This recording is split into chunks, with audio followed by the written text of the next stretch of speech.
오늘의 말씀은 창세기 20장 17절에서 18절 말씀입니다. 아브라함이 하나님께 기도하매 하나님이 아비멜렉과 그의 아내와 여종을 치료하사 출산하게 하셨으니 여호와께서 이왕에 아브라함의 아내 사라의 일로 아비멜렉의 집에 모든 태를 닫으셨음이더라. 아멘. 네, 오늘도 너무나 보고 싶은 우리 교우들 한 분 한 분에게 안부를 전하고 제가 이 성전에서 여러분들의 얼굴 한 분 한 분을 떠올리며 주님과 함께 예배하겠습니다. 기쁨으로 그런 마음으로 이 시간 예배에 임해 주시기 바랍니다. 지난 3월 2일 만 21살 된 우리나라의 임성재 선수가 미국의 프로골프 혼다 클래식에서 우승을 차지했습니다. PGA 투어에서 한국 선수로는 7번째로 우승을 한 선수가 되었습니다. 우승 소감에서 이 임성재 선수가 어떻게 우승을 했느냐라는 질문에 이런 대답을 했습니다. 실수를 줄이려고 했습니다. 1라운드부터 3라운드까지 계속 같은 곳에서 실수를 했는데 그 실수를 복귀하면서 실수를 만회해야 되겠다, 이 생각이 주요했던 것 같습니다. 이런 인터뷰를 했습니다. 실제로 이 경기를 하는 동안 15번 홀부터 17번 홀이 이 세계적으로 아주 유명한 난 코스입니다. 그런데 아니나 다를까 이 임성재 선수가 3라운드까지 계속 여기서 실수를 했어요. 그리고 이제 마지막 4라운드를 남겨두고 그는 계속해서 내가 왜 실수했을까? 그리고 그 실수를 만회하기 위해서 무엇을 해야 될까? 이런 것을 계속 생각하고 명상하면서 경기에 들어갔더니 오히려 그 어렵다는 코스에서 다른 선수들은 점수를 까먹는데 임성재 선수는 2타를 줄이고 그리고 단독 선두가 되어서 우승을 차지할 수 있었다. 실수를 어떻게 다시는 하지 않고 이 실수를 계기로 극복할 수 있을까? 이렇게 노력했더니 공동 5위에서 1위로 오를 수 있었다는 거예요. 많은 사람들의 바람 중에 하나가 뭐냐?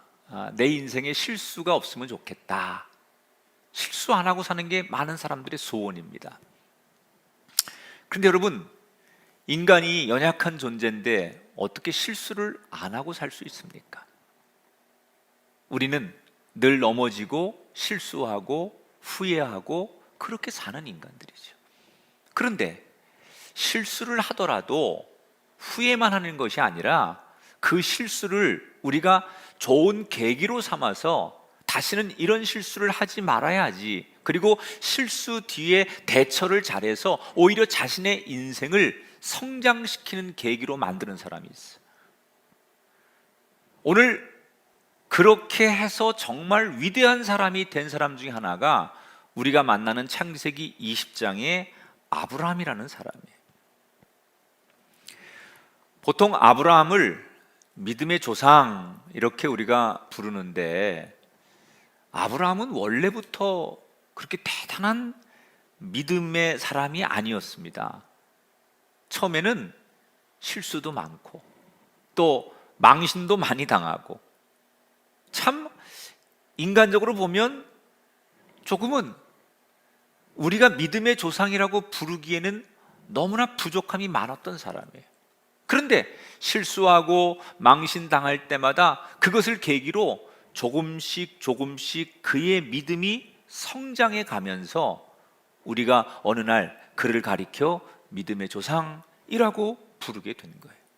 처음부터 위대한 탁월한 믿음의 사람이 아니라 실수하고 또 넘어졌지만 그것을 계기로 계속 조금씩 성장해 나가다 보니 위대한 사람이 되었다는 거예요. 오늘 저와 여러분도 지난 날을 돌아보면 많은 후회와 실수에 가슴 아파하면서 그 실수 때문에 주저앉는 인생이 아니라 그 실수를 계기로 내가 어떤 인생이 될까를 고민하면 조금씩 조금씩 성장하는 인생이 될 수 있다. 어떻게 실수를 대처할 것인가? 자, 지난 시간에 지금 이 아브라함이 소돔과 고모라를 향하여 중보하고 하나님 그 중보 기도를 들으셔서 이 소돔과 고모라가 심판을 받는데 롯과 그의 가족들을 건져 주셨어요. 그런데 문제는 건진받은 롯이 알량한 자존심 때문에 아브라함이나 하나님께로 돌아가지 않고 그냥 산속 깊은 곳으로 들어가서 자기 멋대로 살다가 큰 죄를 저지르게 됩니다. 그리고는 면목이 없어서 더 아브라함과 하나님 앞에 나오지 못하고 그들은 깊은 산으로 들어가서 세상 사람과 단절을 하고 살아요. 소식이 끊긴 이 롯을 생각하면서 아브라함은 마음이 아팠습니다. 도대체 사라는 있는 건지, 어디 가서 뭘 하고 있는 건지, 롯을 그리워하고 걱정하는데 그 걱정과 그리움이 하나님에 대한 실망, 원망으로 바뀌는 거예요. 내가 그렇게 중보하며 롯을 지켜달라고 했는데 하나님, 도대체 이 롯이 살았는지 죽었는지도 모르고 내가 살고 있는데 하나님은 뭐 하시는 겁니까? 제가 지난 시간에 그런 얘기를 드렸어요. 사람이 큰 어떤 사건 또는 재난을 만나면 평생 그 두려움, 끔찍한 현장에서 벗어나지 못하고 사는 사람이 많다고. 그 심리적인 병이죠. 마음의 병, 트라우마. 아브라함은 소돔과 고모라가 멸망하는 모습을 보고 그런 마음의 병이 있었던 것 같아요. 꿈속에서도 불타오르는 소돔과 고모라가 보이고 눈을 떠도 그 안에서 고통받았을 사람들과 롯을 생각하니까 제정신으로 살 수가 없는 거예요. 마음이 미칠 것만 같은 거예요. 그 마음의 상처를 다 견디지 못한 아브라함은 어느 날 이런 생각을 합니다. 오늘 1절의 말씀을 그냥 한글 버전으로 읽으면 좀 와닿지 않아서 제가 히브리어 성경으로 읽어서 이걸 좀 번역했어요. 한번 히브리어 원문을 번역한 성경을 읽어보도록 하겠습니다. 아브라함이 거기서 남쪽 광야로 이동했다. 그리고 가데스와 술 사이에 정착했다. 아브라함이 그랄에 있을 때.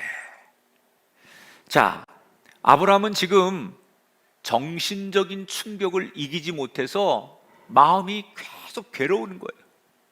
그러다 보니까 어느 날 충동적으로 자기가 살고 있는 헤브론을 떠나서 온 가족을 데리고 이 소돔과 고모라가 안 보이는 곳으로 떠납니다.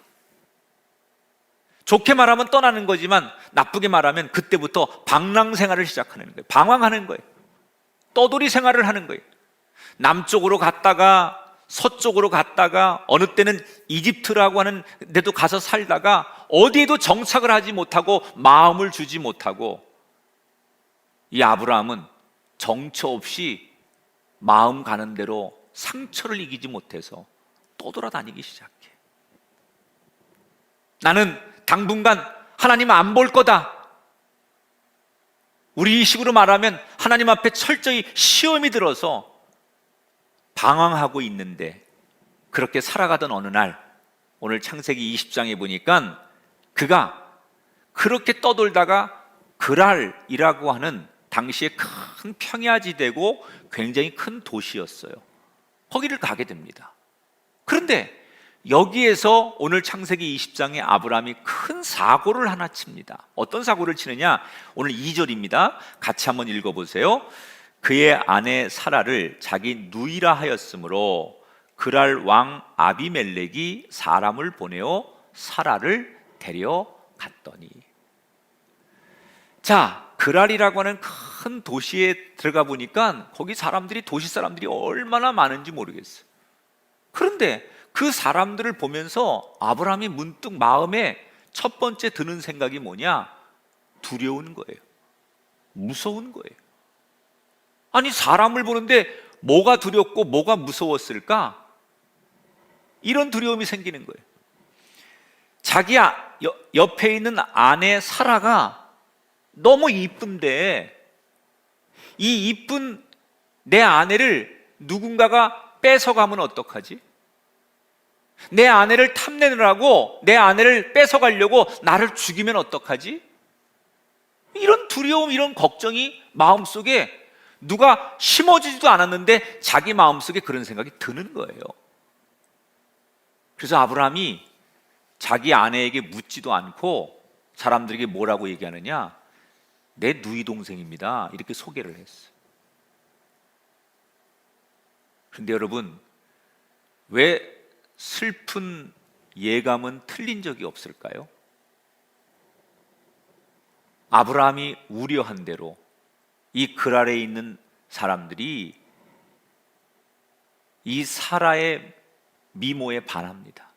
그리고 그 소문이 막 나서 그랄의 당시의 왕이었던 아비멜렉의 귀에까지 이 소문이 들어가게 돼요. 아비멜렉이 딱 보니까 너무너무 예쁜 여자인데 그 오빠는 돈도 많아. 그래서 서둘러서 사라와 결혼하겠다고 결혼을 추진합니다. 여러분, 이거 어디서 많이 본 장면 아닙니까? 그렇습니다. 일전에 창세기 12장에 보면 아브라함이 먹을 양식을 구하러 이집트에 갔다가 자기 아내를 지금처럼 두려워서 여동생이라고 소개했다가 망신을 당하고 쫓겨난 적이 있었어요. 분명히 그때도 지금처럼 이런 일이 있었습니다. 자, 그러면 그런 실수를 한번 했었고 그런 경험이 있고 그런 것이 기억된다면 우리 같으면 두려워서라도 다시는 똑같은 일을 안 할 것 같은데 이 바보 같은 아브라함은 그럼에도 불구하고 오늘 창세기 20장에 와서 똑같은 실수를 저질러 버려요. 아내의 동의도 구하지 않고 자기가 일방적으로 내 여동생입니다 그렇게 떠들고 다니는 거예요. 이렇게 일방적으로 일을 저지른 뒤에 이번에는 별일 없겠지라고 그렇게 마음으로는 빌었지만 이번에도 어김없이 큰일이 납니다. 자, 아내를 빼앗기게 생긴 거예요. 아무리 내가 이제 수습하려고 해도 걷잡을 수 없는 상황까지 일이 전개되기 시작합니다. 아브라함은 결국 할 수 있는 게 아무것도 없었어요. 도대체 아무것도 할 수 없어서 자포자기해야 하는 이 상황에 어떻게 이 일이 전개될까요? 오늘 성경 3절을 보세요. 그 밤에 하나님이 아비멜렉에게 현몽하시고 그에게 이르시되. 여러분, 하나님께서 이 사건에 개입하기 시작했어요. 아브라함은 아무것도 할 수 없어요.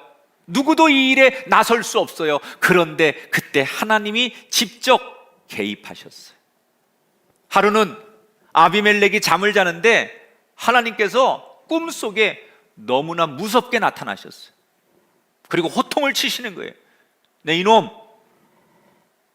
어디 남편이 있는 여자를 취하려고 하느냐? 그 여자는 남편이 있는 여자니 만약에 그 여자를 취하면 너는 죽음을 면치 못할 것이다. 꿈속에서 하나님이 얼마나 무섭게 혼을 내시는지 아비멜렉이 벌벌 떨면서 항변을 하는 거예요. 저는 잘못한 게 없습니다. 분명히 그 여자는 결혼을 안 했다고 그 오빠가 소개해서 제가 결혼하려고 한 겁니다. 제가 만약에 결혼한 여자라고 그랬으면 아마 결혼 안 하려고 했을 겁니다. 그리고 항변하지요. 그러니까 하나님 뭐라고 그러세요? 그래서 너에게 경고하는 것이다. 죽기 전에 빨리 그녀의 남편에게로 돌려보내라. 이 아비멜렉이 식은 땀을 흘립니다. 자, 보세요. 실수는 아브라함이 저질렀어요. 잘못은 아브라함이 했어요. 그리고 아브라함은 지금 하나님을 등지고 하나님을 떠나서 난 하나님 안 보고 살 겁니다. 그리고 세상으로 방황하고 방랑했습니다. 그런데 지금 이 사건에 하나님이 아브라함을 도와주셨어요. 여러분, 아브라함이 잘해서 하나님이 아브라함을 도우셨습니까? 아닙니다. 아브라함은 똑같은 실수를 반복해서 했어요. 아브라함이 잘해서 하나님께서 아브라함을 지켜주고 보호할 수 없는 상황이에요. 그런데 하나님이 무엇 때문에 아브라함을 보호하시고 도와주시느냐? 그냥 일방적으로 아브라함을 사랑하시는 거예요. 하나님이 약속하신 것을 지키는 거예요. 이걸 우리는 뭐라고 말하느냐? 이걸 하나님의 은혜라고 말하는 거예요. 하나님의 은혜로 산다는 게 뭐냐?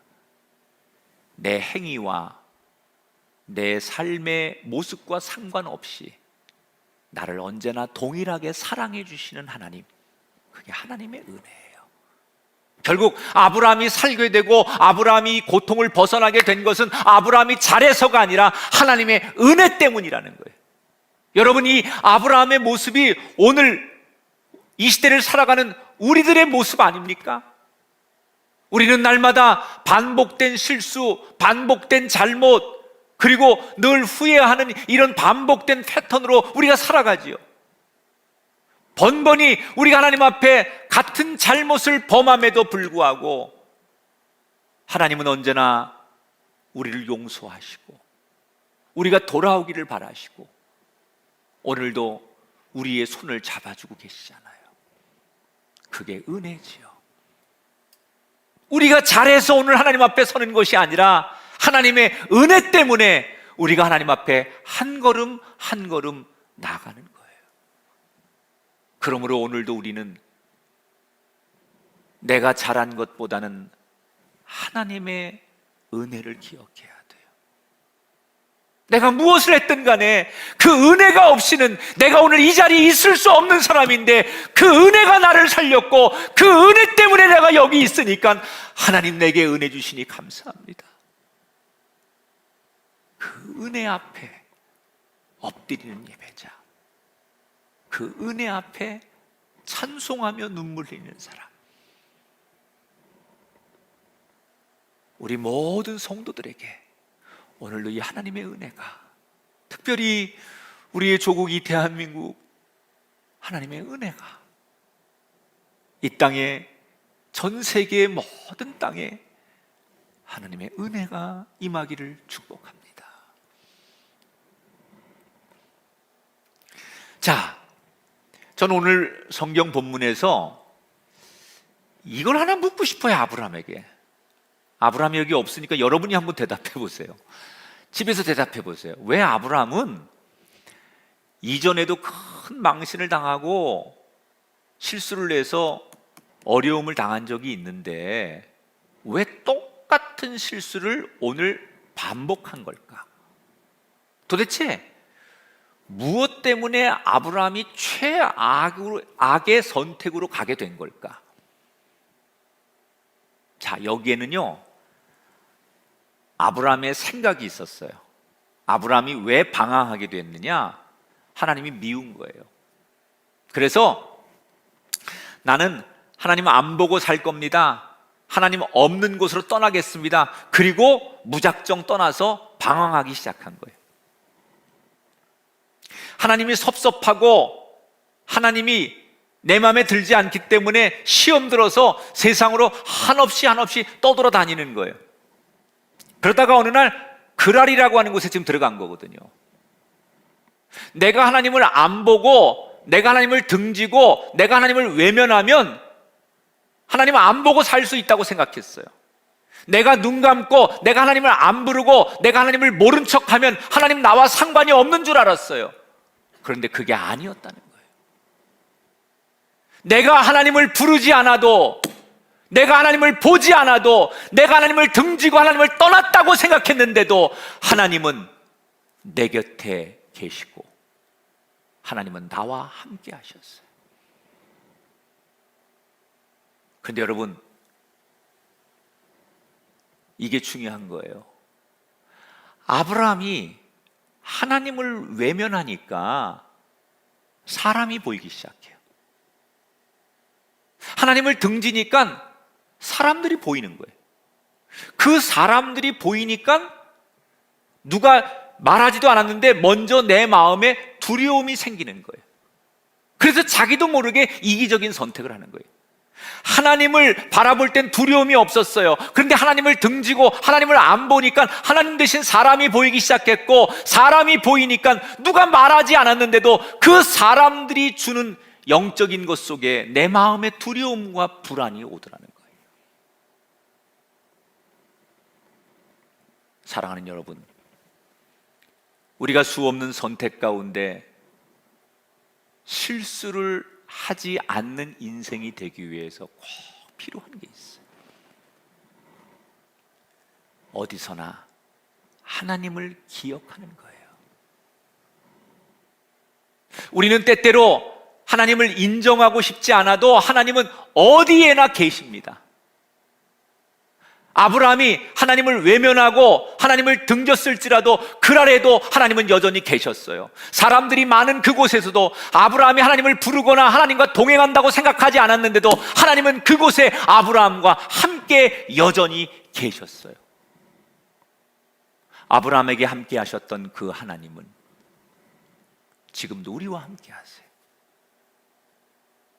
만약에 아브라함이 그때 그 그랄에서 이방 사람들, 세상 사람들을 보지 않고 하나님을 먼저 봤다면 그랄 사람들이 두려울 이유가 없었을 거예요. 지금 우리 국민들의 마음은 한마디로 불안과 두려움과 분노예요. 얼마 전 우리 국민들을 상대로 설문조사를 했는데 이 코로나 사태가 있고 나서 내가 일상이 완전히 정지되어서 아무것도 할 수 없는 무력감에 내가 살아있는 것 같지 않다라고 고통을 호소하는 국민이 60%라는 거예요. 60%. 근데 이건 확진자가 더 많이 있는 저 대구, 경북으로 가면 수치가 더 높게 나와요. 울분, 두려움, 무력감. 여러분, 왜 많은 사람들이 지금 울분을 느끼고 무력감과 두려움을 느낍니까? 물론 여러 가지 이유와 사정과 그래야 되는 상황들이 있어요. 그러나 저는 그런 상황들을 다 놓고 근본적으로 우리가 내려가면 이유는 하나라고 생각해요. 지금도 우리와 함께 하시는 치료의 하나님, 지금도 우리와 함께 하시는 임마누엘의 하나님, 지금도 우리를 사랑하시는, 우리의 앞길을 인도하시는 여호와 이레의 하나님, 그 하나님을 보지 않고 눈앞의 상황만 보기 때문이라는 거예요. 그 하나님을 보는 대신 세상 앞에 펼쳐진 상황, 세상에 들려오는 소리, 사람들의 모습, 이것만 바라보니까 우리는 하나님을 보지 않고 자꾸 주어진 상황과 사람들을 보니까 그 사람들과 상황 속에서 오는 두려움이 우리를 붙들기 때문에 우리는 여전히 불안할 수밖에 없는 거예요. 그래서 사랑하는 성도 여러분, 기억하십시오. 어려움에 빠진 아브라함을 도우신 하나님, 죽음의 골짜기에서도, 풀무불에서도, 광야에서도, 바다 한복판에서도 길을 여시고 인도하신 하나님, 그 하나님이 지금 우리와 함께 하시고 이 나라, 우리 교회, 여러분의 가정에 때로는 위로도 해주시고 다급하면 직접 개입도 하시고 어느 때는 옆에서 코칭도 해주시면서 이 땅을 다스리고 계신 것을 믿으시기 바랍니다. 여러분, 이 아브라함의 실수를 우리는 기억해야 돼요. 사람 보고 세상을 보며 두려워하는 그런 겁쟁이가 되지 마시고 믿음의 눈으로 하나님을 보셔서 그랄 같은 세상도 다스리시는 그 하나님을 바라보고 그 하나님을 노래하는 저와 여러분이 되기를 주님의 이름으로 축원합니다. 아브라함이 계속 지금 꿈을 꾸고 있는 거예요. 하나님께서 꿈속에서 마지막 이런 명령을 내리세요. 7절 다 같이 한번 읽어보세요. 그 사람의 아내를 돌려보내라. 그는 선지자라. 그가 너를 위하여 기도하리니. 자, 여기 저는 굉장히 중요한 단어 하나가 등장해요. 하나님이 아비멜렉이라는 사람에게 아브라함을 뭐라고 소개하느냐? 그는 선지자라 그랬어요.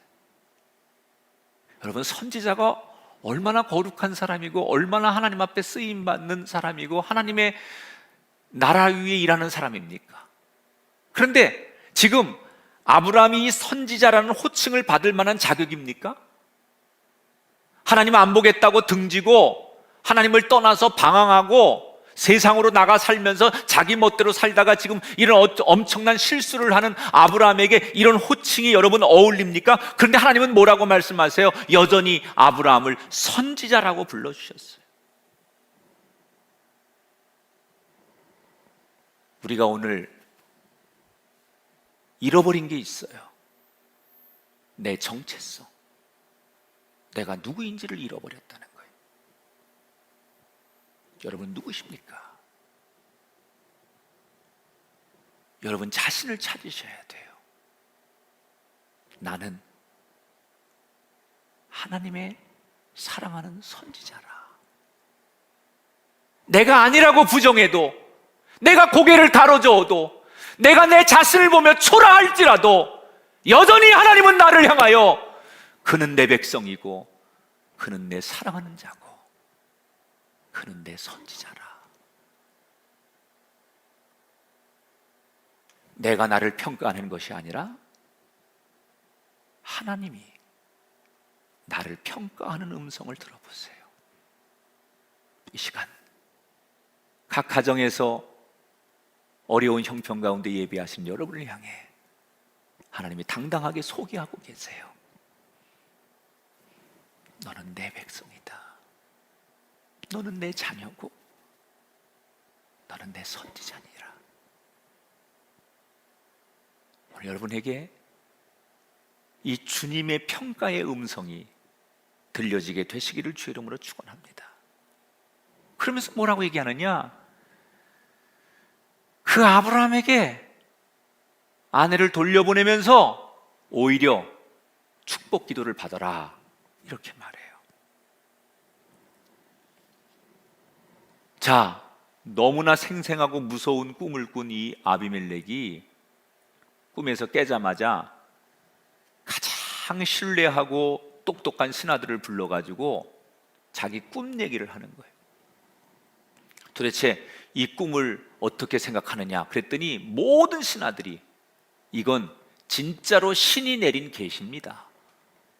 그러니 그 꿈대로 순종하십시오. 모든 신하들이 그러는 거예요. 이 답변을 들은 아비멜렉은 당장 아브라함을 불러서 추궁합니다. 네가 믿는 하나님이 어젯밤에 나에게 꿈에 오셔서 이렇게 말씀하시는데 이게 어떻게 된 거냐? 진실이 뭔지 말해봐라. 그랬더니 아브라함이 그때서야 벌벌 떨면서 사실은 내 아내인데 내가 당신들이 너무 두려워서 거짓말을 한 겁니다. 변명 같지 않은 변명을 하는 아브라함을 바라보다가 이 아비멜렉이 상황을 이렇게 정리하죠. 세 가지를 여기서 이 아비멜렉이 결정해요. 첫째, 내가 모르고 내 아내와 결혼하려고 했는데 어쨌든 간에 이제 그럴 수 없으니 이 결혼이 파기된 배상으로 내가 가축과 종과 은 1,000세겔을 주겠다 그래요. 그런데 여기서요 1,000세겔이라는 것은 그 당시에 바빌론의 노동자가 꼬박 167년을 일해야만 벌어들일 수 있는 엄청난 양이 은 1,000세겔이에요. 원래 그 문헌에 보면 중동에서는 신들이 결혼할 때 주고받는 돈의 단위가 1,000세겔이에요. 그러니까 이 말은 아비멜렉이라는 왕이 겉으로는 지금 아브라함에게 배상을 하고 있는 것 같지만 이 아비멜렉이 진짜 의식하는 건 아브라함이 아니라 하나님을 의식하고 있다는 걸 보여주는 거예요. 하나님 보고 계시죠? 두 번째, 사라를 보내면서 뭐라고 얘기하느냐? 너희들이 이 땅이 다 내 땅인데 너희들이 가다가 가지고 싶은 만큼 원하는 곳에서 살아라. 여러분, 아비멜렉이 아브라함이 뭐가 이뻐서 그러는 게 아니에요. 그 아브라함 뒤에 계신 하나님이 너무나 무서웠기 때문에 그 하나님 보고 그렇게 말하는 거예요. 그 다음에 세 번째, 뭐라고 말하느냐? 하나님이 나한테 너 보고 기도를 받으란다. 나를 위해 축복기도 해줘라. 하나님이 그렇게 말씀하셨다. 내가 이유는 모르지만 나를 위해 네가 기도하면 그 기도를 받으라고 하시니 나를 위해 기도해봐라. 이렇게 왕이 얘기해요. 자, 이때 아브라함이 첫 번째, 두 번째 조건에 대해서는 뭐 그냥 담담하게 받아들이다가 이 세 번째 조건에 가서 아브라함이 헉 하고 숨이 막히는 거예요. 왜냐? 아니, 나 같은 놈이 기도할 자격이 있을까? 내가 지금 이 상황에서 기도한다는 게 이게 맞는 걸까? 내가 나를 너무 잘 알잖아요. 지금 이 상황은 다른 사람은 몰라도 아브라함은 너무너무 잘 알잖아요. 자신의 영적인 상태나 하나님과의 관계 앞에서 내가 어떻게 하나님의 이름으로 누구를 축복해요? 하나님이 나보고 축복하라고 하셨다는데 내가 정말 그럴 만한 자격이 있으며 그럴 만한 능력이 있으며 그럴 만한 은혜가 나에게 있는가? 아무리 생각해봐도 아닌 것 같은데 왕이 재차 추궁을 합니다. 너의 신께서 나를 위해 기도하라는데 왜 안 하느냐? 그러니까 아브라함이 고민을 하다가 오늘 17절에 보니까 같이 읽어보세요. 17절 시작. 아브라함이 하나님께 기도하며 하나님이 아비멜렉과 그의 아내와 여종을 치료하사 출산하게 하셨으니. 아브라함이 두 손을 높이 들고 아비멜렉과 그의 집을 위해서 축복 기도를 해주는 거예요. 여러분, 그때 아브라함의 마음은 어땠을까요? 너무 미안했겠죠. 살려고 거짓말을 했는데 이렇게 사건이 커질 줄 몰랐어요. 그래서 그 아비멜렉에게 너무 미안해서 그 미안한 마음을 담아서 아마도 일생일대 아주 손꼽힐 만큼 간절히 중보 기도를 드리는 거예요. 이때 하나님께서 실수하고 넘어지고 초라한 아브라함에게 왜 그를 위해 중보 기도를 하라고 하셨을까? 두 가지 의미가 있어요. 첫째로 너무 자책하지 말고 네가 여전히 하나님의 자녀인 것을 기억해라. 그런 메시지. 두 번째로는 그 기도를 통해서 아비멜렉과 그 주변의 사람들 앞에서 아브라함이 이렇게 존귀한 존재라는 것을 하나님이 세워주려는 의도가 있는 거예요. 그래서 하나님께서 지금 보는 앞에서 중보 기도를 시키는 거예요. 그런데 이 의도를 알든 모르든 아브라함은 기도하는 거예요. 근데 어떻게 됩니까? 오늘 성경의 끝에 보니까 아브라함이 그렇게 기도했더니 그 아비멜렉의 집에 여자들이 출산을 못했는데 이 중보의 축복의 기도를 받으면서 그 출산을 못하던 문제가 싹 해결되면서 모두가 놀라워하는 하나님의 살아계심을 모두가 경험하고 놀라워하며 오늘의 성경 이야기가 끝나요. 제가 오늘 이 설교를 혼자 준비하면서 이런 생각해 봤어요. 내가 살면서 실수가 많았을 텐데, 나는 말의 실수든 행동의 실수든 뭔가 실수하고 나서 내가 그 뒤에 어떻게 행동했는가, 저 자신을 한번 쭉 돌아봤어요. 근데 대부분은 제 자신이 그냥 내가 실수하고 나서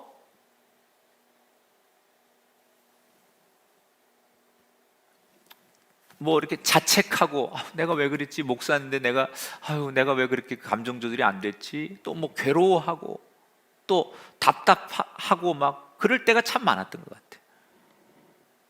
그러면서 제가 문득 오늘 성경에 아브라함이 그 자리에서 기도 없이 그냥 집으로 돌아갔다면 아브라함은 평생 나처럼 그 죄책감에, 우리처럼 그 죄책감에 괴로워하고 혼자 가슴치고 자기의 못난 것을 두려워하며 그렇게 평생을 살았을 거예요. 그래서 하나님께서 그에게 자유하게 하시려고 그 자리에서 기도하게 하셨다는 거예요. 자책하는 마음도 위로해 주시고 하나님의 자녀인 것도 기억하게 해 주셨어요. 오늘 설교의 결론이에요. 우리가 실수를 안 할 수 없잖아요. 그런데 그런 실수를 했을 때 우리가 제일 먼저 해야 될 일이 뭐냐? 기도하는 거예요. 기도하는 거예요. 우리가 원치 않는 실수를 했을 때 머리 싸매고 자책하고 괴로워하고 눈물 흘리고 후회하는 것으로 되는 게 아닙니다. 대신 하나님 앞에 과감하게 엎드려 울며 하나님 이름을 부르며 기도하는 거예요. 하나님, 내가 죄를 졌습니다. 내가 잘못했습니다. 다시는 그러지 않겠습니다. 라고 반성하며 기도하는 거예요. 그때 하나님은 우리를 아브라함처럼 다시 일으켜 주시는 거예요. 후회와 반성은 비슷한 것 같은데 결과는 전혀 달라요. 가룟 유다가 예수님을 팔아먹는 실수를 했어요. 그걸 나중에 깨닫지요. 그리고 후회하는 거예요. 계속 과거를 떠올리며 내가 왜 그랬을까? 나는 이제 어떻게 살아야 되나? 너무 자책하고 후회를 계속하다가 자기 자신을 스스로 인간 쓰레기로 취급하고 비하하다가 스스로 목숨을 끊고 죽습니다. 반면에 다윗은 밧세바를 범하는 실수를 했습니다. 그런데 그가 깨닫고 나서 뭘 합니까? 시편 51편 10절에 보니까 처절한 기도를 드려요. 하나님이여, 내 속에 정한 마음을 창조하시고 내 안에 정직한 영을 새롭게 하소서. 몸부림치며 기도하는 거예요. 철저하게 반성하는 거예요. 이 기도 덕에 다윗은 다시 하나님의 자녀로 돌아오고 높여지는 인생이 되었어요. 우리 눈에는 하나님이 보이지 않지만 하나님은 여전히 내 곁에 계십니다. 아이가 넘어지면 울면서 부모를 찾듯이 우리가 인생을 살면서 실수로 넘어지게 되면 일단은 울면서 주님을 찾는 기도를 드려야 돼요. 그럼 하나님은 우리에게 다가오셔서 우리를 일으켜 주시고 흙먼지를 털어주시고 우리의 삶의 부족함에 격려해 주시며 더 나은 인생으로 우리의 손을 잡고 인도해 주실 거예요. 그런 회복이, 그런 은혜가 우리들의 가정 속에 내 삶에 있기를 축복합니다. 실수하고 넘어지는 것이 인간의 본성이라면 용서하시고 끝까지 사랑하시는 것이 하나님의 본성입니다. 실수는 피하는 것도 중요하고 이후에 대처하는 것도 중요합니다. 오늘 두 가지를 우리가 이 실수라고 하는 문제 앞에서 붙들었으면 좋겠어요. 실수를 했든 간에 또는 실수의 유혹이 올 때 하나님은 어디서나 나를 보고 계신다. 이걸 기억하십시오. 아니, 하나님은 내가 등지고 난 하나님 이제 안 볼 거야, 난 이제 하나님 안 믿을 거야, 그리고 떠나간다고 해서 하나님이 거기 없는 게 아니에요. 하나님은 어디나 계십니다.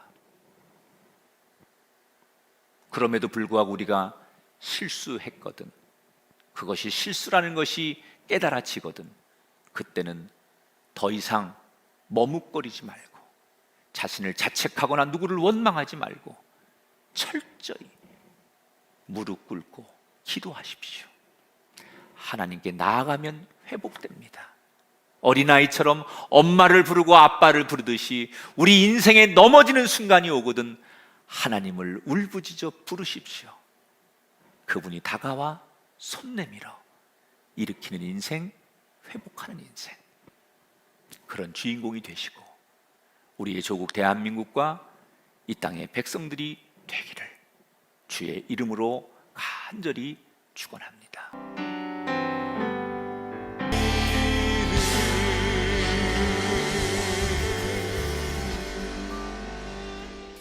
거룩하신 하나님, 모두가 무력감과 두려움으로 떨고 있는 이 세상에 그래도 그 한복판에 여전히 세상을 다스리는 분은 하나님이시고 그 하나님을 바라보는 사람은 살게 될 줄 믿습니다.